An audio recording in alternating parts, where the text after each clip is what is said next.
केंद्र शासनाच्या विकसित भारत या योजनेअंतर्गत आत्मनिर्भर भारत या विषयातील प्लास्टिकचा पुनर्वापर याबाबत समस्या सुचवत आहोत। आमच्या शाळेचे नाव श्रीराम विद्यालय मसुणे, इयत्ता 8वी। तुम्ही पाहिलेच असेल की ग्रामीण भागाकडे हल्लाखीची परिस्थिती असते, त्यामुळे घरांना पत्रे असतात। हे पत्रे सूर्याच्या उष्णतेमुळे गरम होतात व त्यातील लोकांना याचा त्रास होतो। म्हणून आपण ही समस्या सुचवत आहोत। समस्येचे नाव प्लास्टिकचा पुनर्वापर व घरातील माणसांना उष्णतेपासून सुटका।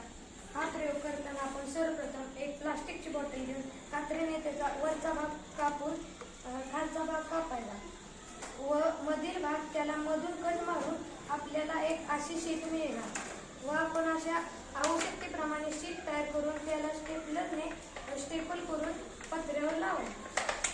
या प्रयोगामुळे पत्र्याच्या घरात राहणाऱ्या लोकांना उष्णतेचा त्रास होणार नाही, प्लास्टिकचा देखील पुनर्वापर होईल आणि प्रदूषण देखील थांबेल। या प्रयोगामुळे